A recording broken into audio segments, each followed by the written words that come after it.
Good morning, friends. Welcome to the session of metals and nonmetals. And as you all know, that today we are going to read about chemical properties of nonmetals. But in the previous classes, we have already studied the chemical properties of metals. Now we are going to study about the chemical properties of nonmetals. Let's begin our session with the chemical property. The first chemical properties of nonmetals tells you that nonmetals have 5 or more valence electrons and therefore usually gain electrons in chemical bonds. Now, as we have studied earlier that there are 4 shells, that means K, L, M or N. Metals were having 1, 2 or 3 electrons in their outermost shell. Nonmetals have 5, 6 and 7 electrons in their outermost shell. They have either 5 or more than 5 electrons in their outermost orbit or shell. Next property of nonmetals is reaction with oxygen. Nonmetals, when react with oxygen, they form nonmetallic oxides. That means when a nonmetal like sulfur is heated and combines with oxygen, it forms sulfur dioxide. The chemical formula of sulfur is S and the chemical formula of oxygen is O2. When sulfur combines with oxygen, it forms SO2. That means sulfur dioxide.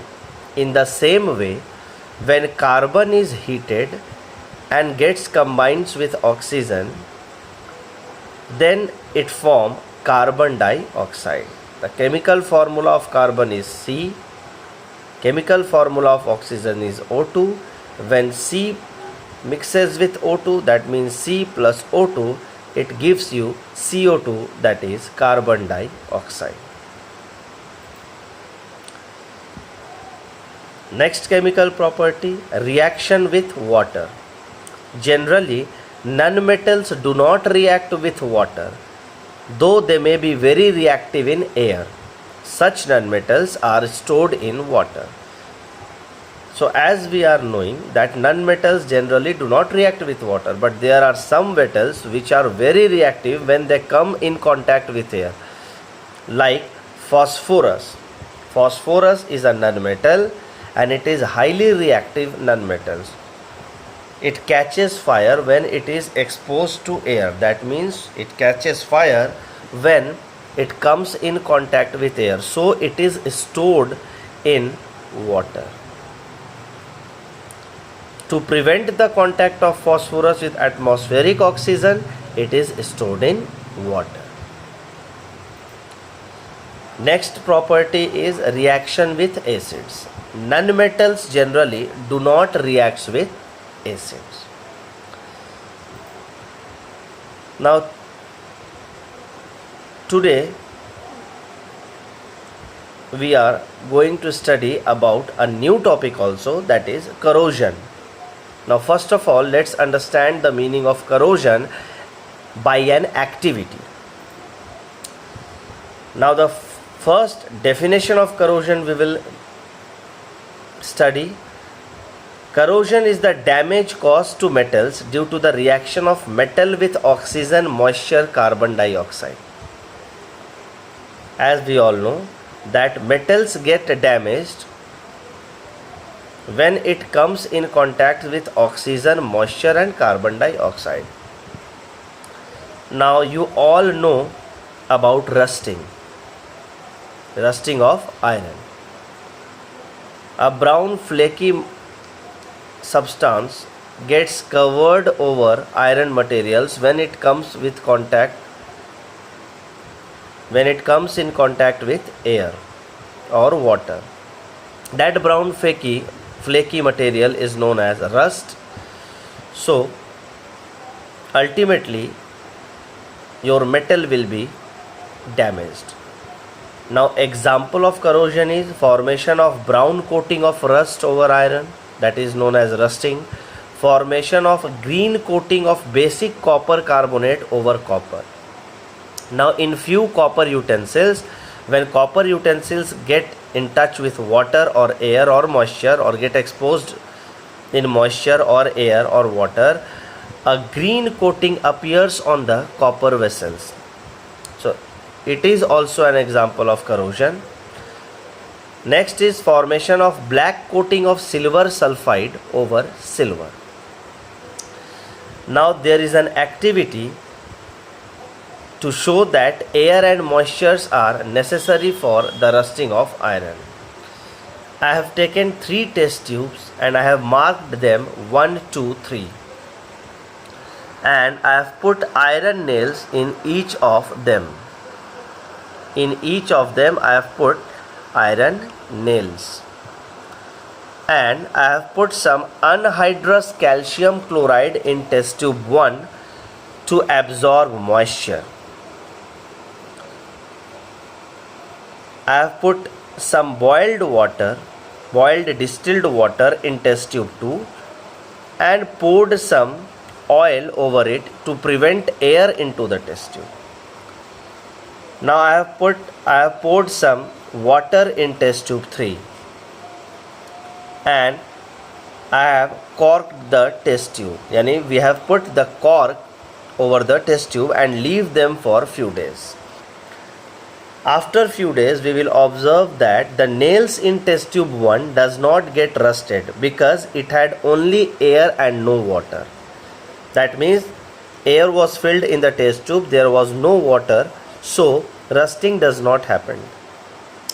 The nails in the test tube 2 does not rust because it had only water and no air. In test tube number 2 we have put some oil also to prevent rusting and water, but there was no air. The nails in test tube 3 gets rusted because it had air as well as water. So this activity shows you that air and moisture are necessary for rusting of iron.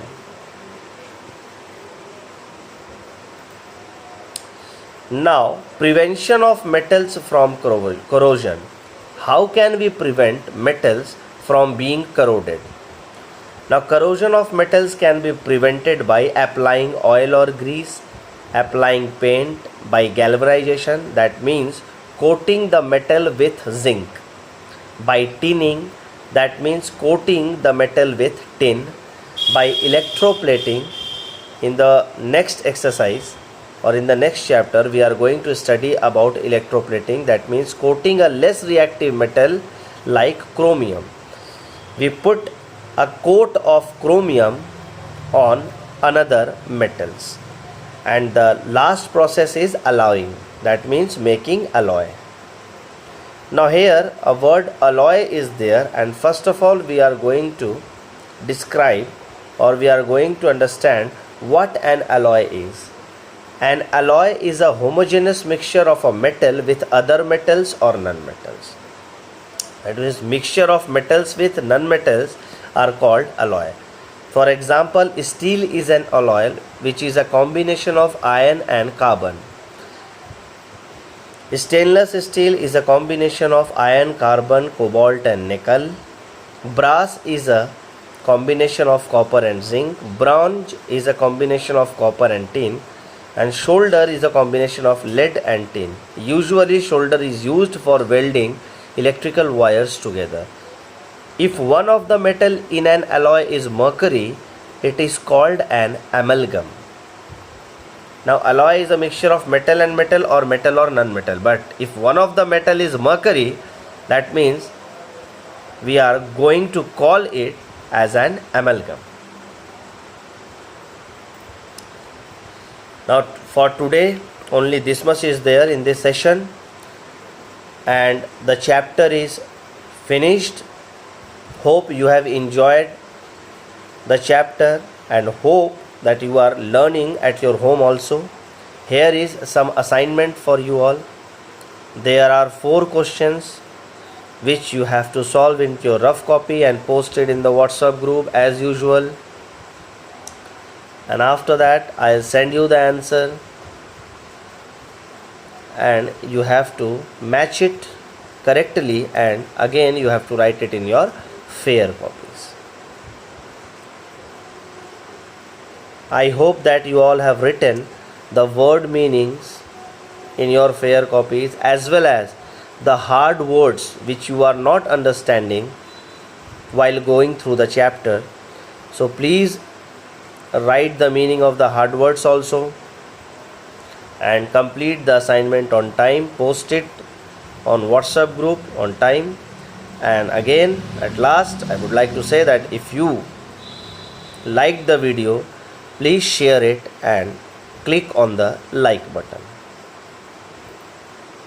Thank you.